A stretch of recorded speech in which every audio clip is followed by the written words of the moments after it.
ಸುರತ್ಕಲ್ ಹೋಬಳಿ ಬಜ್ಪೆ ಪಟ್ಟಣ ಪಂಚಾಯತ್ ವ್ಯಾಪ್ತಿಯ ಕೆಂಜಾರು 3ನೇ ವಾರ್ಡ್ನ ಮೂಡುಬಾಳಿಕೆ ಎಂಬಲ್ಲಿ ಕೋಸ್ಟ್ ಗಾರ್ಡ್ನಿಂದ ಕಾಂಪೌಂಡ್ ನಿರ್ಮಾಣ ಕಾಮಗಾರಿಗೆ ಮುಂದಾಗಿದ್ದು, ಇದರಿಂದಾಗಿ ಅಲ್ಲಿನ ಪರಿಶಿಷ್ಟ ಜಾತಿಯ 10 ಕುಟುಂಬಗಳು ರಸ್ತೆ ಇಲ್ಲದೆ ದಿಗ್ಬಂಧನಕ್ಕೊಳಗಾಗುವ ಭೀತಿಯನ್ನ ಎದುರಿಸುತ್ತಿದೆ. ನಗರದ ಪ್ರೆಸ್ ಕ್ಲಬ್ನಲ್ಲಿ ಕರ್ನಾಟಕ ದಲಿತ ಸಂಘರ್ಷ ಸಮಿತಿಯ ಜಿಲ್ಲಾ ಸಂಚಾಲಕ ಸದಾಶಿವ ಪಡುಬಿದ್ರಿಯವರು ಮಾತನಾಡಿ, ಕುಟುಂಬಗಳಿಗೆ ಆಸರೆಯಾಗಿದ್ದ ಏಕಮಾತ್ರ ರಸ್ತೆಯನ್ನ ಭಾರತೀಯ ಕೋಸ್ಟ್ ಗಾರ್ಡ್ನವರು ಕಾಂಪೌಂಡ್ ನಿರ್ಮಾಣಕ್ಕೆ ಮುಂದಾಗಿರುವುದರಿಂದ ದಿನನಿತ್ಯ ಸಂಚಾರಕ್ಕೆ ಈ ಕುಟುಂಬಗಳು ಪರದಾಡುವಂತಾಗಿದೆ. ಈ ಬಗ್ಗೆ ಸಂಘಟನೆಯ ನೇತೃತ್ವದಲ್ಲಿ ಈಗಾಗಲೇ ಸಂಸದರು, ಶಾಸಕರು ಹಾಗೂ ಅಧಿಕಾರಿಗಳಿಗೆ ಮನವಿ ಮಾಡಲಾಗಿದೆ. ನ್ಯಾಯ ದೊರಕದಿದ್ದರೆ ಪ್ರತಿಭಟನೆ ಅನಿವಾರ್ಯವಾಗಲಿದೆ ಎಂದು ಹೇಳಿದರು. ಮೂಡುಬಾಳಿಕೆ ಎಂಬಲ್ಲಿ ಸುಮಾರು 10 ದಲಿತ ಕುಟುಂಬಗಳು ಸುಮಾರು 70 ವರ್ಷಗಳಿಂದ ಅಲ್ಲಿ ಹಕ್ಕುಪತ್ರವನ್ನು ಹೊಂದಿ ವಾಸಿಸ್ತಾ ಇದ್ದಾರೆ. ಅವರು ಆ ಮನೆಯ ಸುತ್ತಮುತ್ತಲೂ ಎಲ್ಲ ಖಾಸಗಿ ಒಡೆತನದ ಜಮೀನು ಮನೆಗಳಿದ್ದಾವೆ.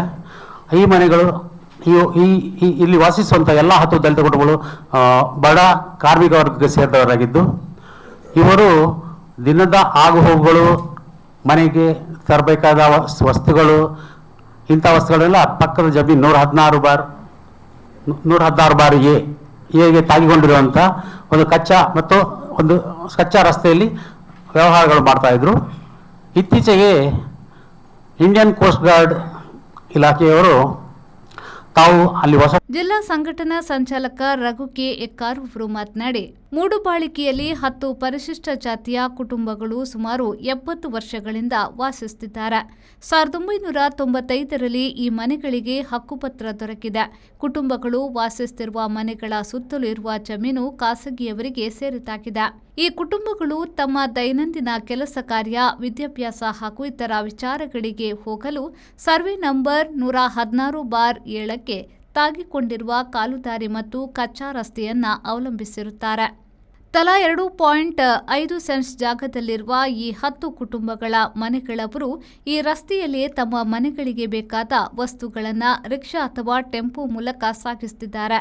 ತುರ್ತು ಸಂದರ್ಭಗಳಲ್ಲಿ ಹಿರಿಯ ನಾಗರಿಕರು ಅಥವಾ ರೋಗಿಗಳನ್ನು ಸಾಗಿಸಲು ಕುಟುಂಬಗಳಿಗೆ ಇರುವ ಏಕೈಕ ರಸ್ತೆ ಇದಾಗಿದೆ. ಮಳೆಗಾಲದಲ್ಲಿ ನೆರೆ ಬಂದಾಗ ಈ ಪ್ರದೇಶ ಸಂಪೂರ್ಣ ಜಲಾವೃತವಾಗುತ್ತದೆ ಎಂದು ಹೇಳಿದರು. ಅವಾಗ ಹೇಳಿದ್ರು ಇವರು, ಇಲ್ಲ ನಾವು ರಸ್ತೆಯನ್ನು ಬಿಟ್ಟೆ ನಾವು ಕಾಂಪೌಂಡ್ ಮಾಡ್ತೇವೆ. ಆ ಮಾತನ್ನು ನಂಬಿ, ಯಾಕಂದ್ರೆ ನಾವು ಈ ನಂಬಿಕೆಯ ಮೇಲೆ ಇರುವುದು, ಈ ವ್ಯವಸ್ಥೆ ನಂಬಿಕೆಯ ಮೇಲೆ ಇರುವುದು. ಆ ಮಾತನ್ನು ನಂಬಿ ನಾವು ಯಾರ ಹತ್ರ ಹೋಗ್ಲಿಲ್ಲ ಇವರು, ಅಲ್ಲಿನ ಪರಿಸರದವರು. ಯಾಕಂದ್ರೆ ಅವರು ಬಿಟ್ಟು ರಸ್ತೆ ಮಾಡ್ತಾರಲ್ಲ. ಇದು ಈಗ ಒಂದು ಸಾಧಾರಣ 1-2 ತಿಂಗಳಿಂದ ಇವರು ಅಲ್ಲಿ ಪಾಯ ತೆಗೆದು ಇಲ್ಲಿ ಬೆಡ್ ಹಾಕುವ ಕೆಲಸ. ಆವಾಗ ಆ ರಸ್ತೆಯನ್ನು ಆವರಿಸಿಕೊಂಡು ಮಾಡಿದ್ರು. ಆವಾಗ ನಾವು ಎಲ್ಲಿ ಹೋಗ್ತೇವೆ? ಸಂಸದರ ಹತ್ರ. ನಮ್ಗೆ ಇಲ್ಲಿ ಒಂದು ವಿಷಯ ಹೇಳ್ಬೇಕು, ಯಾಕಂದ್ರೆ ತುಂಬಾ ಬೇಸರ ಆಗ್ತದೆ. ಯಾಕಂದ್ರೆ ಸಂಸದರು ನಾವು ಆರಿಸಿ ಕಳಿಸಿಕೊಡುದೇನು, ನಮ್ಮ ಸಮಸ್ಯೆಯ ಬಗ್ಗೆ ನೀವು ಸರ್ಕಾರದ ಗಮನ ಸೆಳೆಯಿರಿ ಅಂತ.